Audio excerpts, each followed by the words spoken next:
Hi, everybody. Thanks so much for tuning in today. I'm delighted to be joined by Frank Kelleher. Frank, thanks so much for joining us. Pleasure. Delighted to be here. Yeah, Thank you. delighted. So, Frank has a wide wealth of vast experience in lots of different spaces.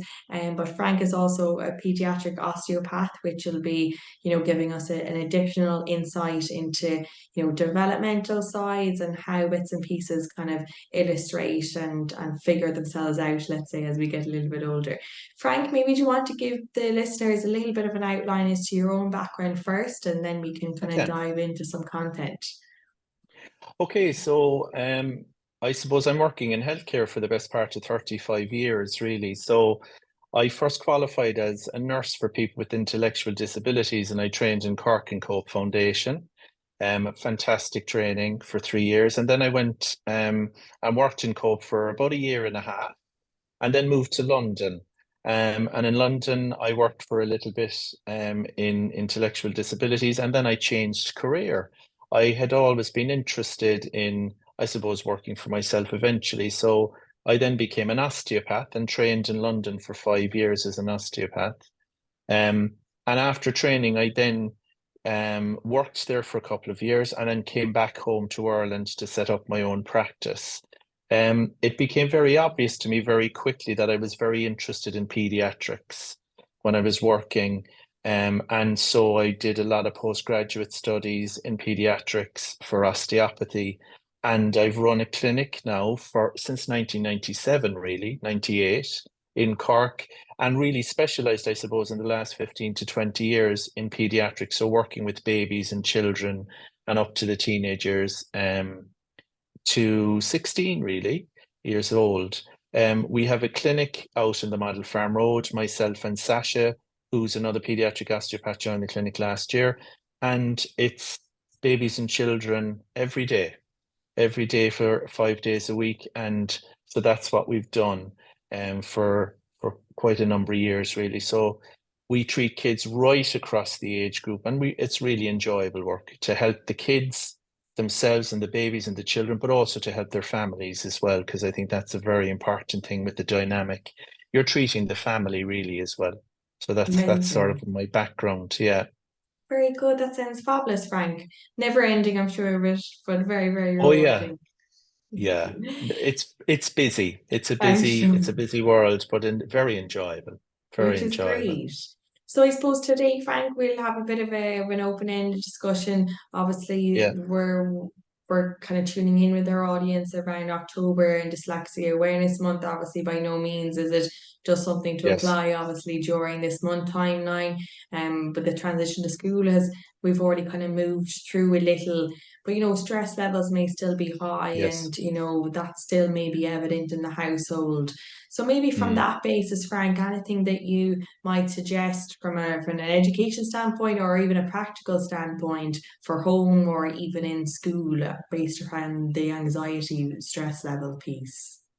Yeah, I suppose the way an osteopath looks at this is sort of the stress response in the body has physical manifestations really. So the fight or flight response, as we call it osteopathically, is where your brain has gone into a mechanism where it's stressed or you're anxious, and you start to produce chemicals in your brain, cortisol or adrenaline, and that has physical manifestations in your body. So, for instance, um, when you have, um, I suppose, kids or children who have anxiety, it's the body's natural response to a stressful situation. So, for instance, if you're going to do a performance or if you're in school and it's a new day with a new teacher and new peers, that raises your stress levels. And that's a natural situation for many people or many kids. But what can happen is that it can become repeated, and you can start to have higher stress levels. And then that gives you physical symptoms that an osteopath, I think, is very well placed to treat. So, for instance, you might start to get headaches, for instance, or you might start to have difficulty in your breathing. So you're starting to breathe a bit faster, or indeed you might have shallow breathing.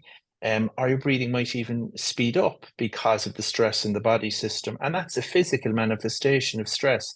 you might start to be very tired after your day at school. You're coming home and you're exhausted because you've been trying to follow the rules and work within the school curriculum all day, and that's exhausting for you if you're stressed.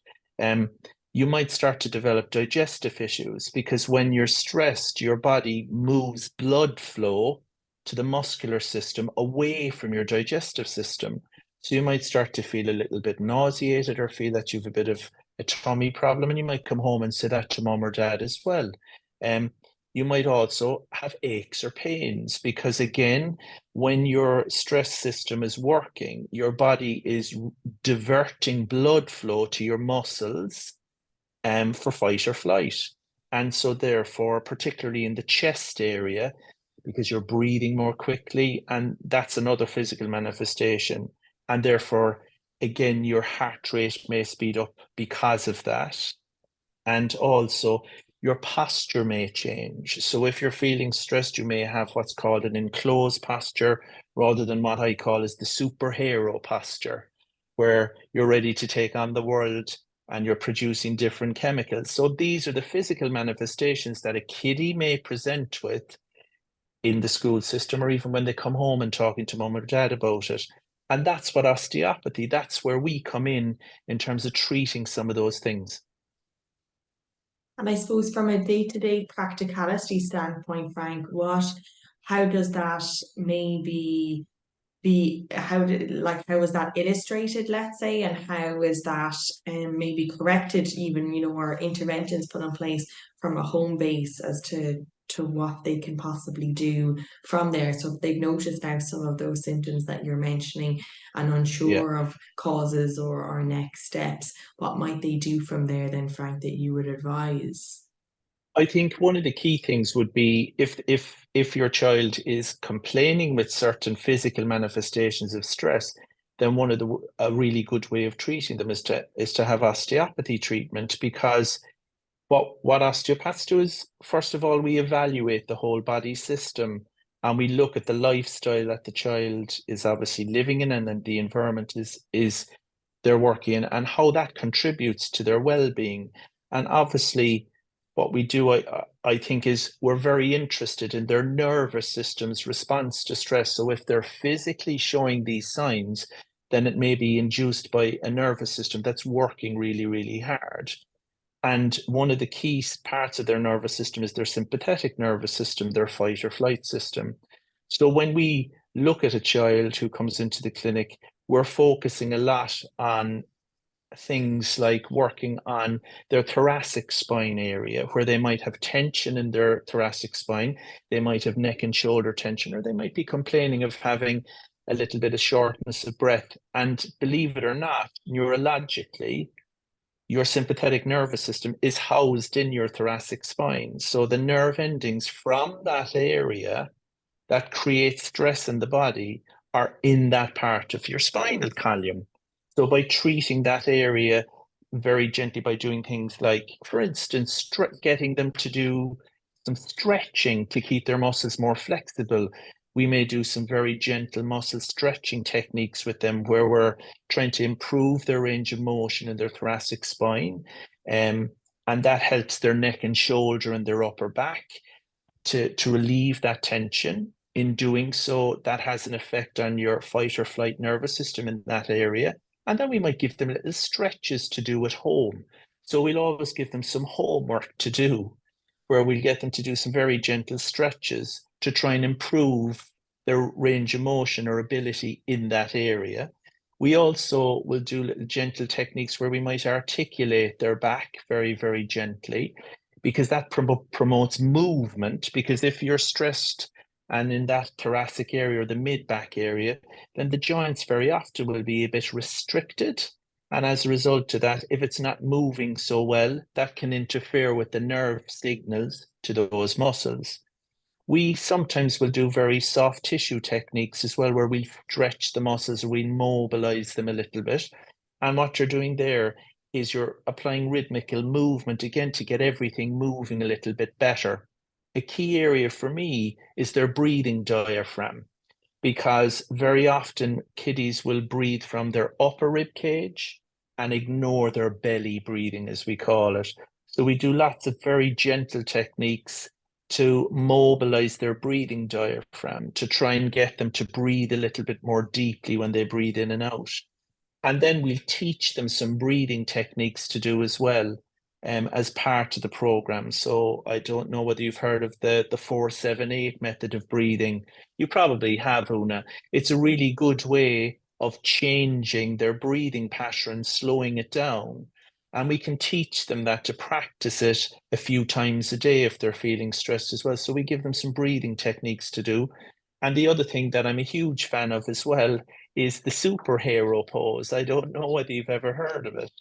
Um, they've actually done studies in this, which I find is amazing. So what it does essentially is it teaches the kids to have the superhero pose like Superman or Wonder Woman or Peter Pan, but by having a wide base and having their hands in their hips and sticking their chest out and doing that for 2 minutes, they've found that it changes the chemical releases in the brain to more relaxing chemicals.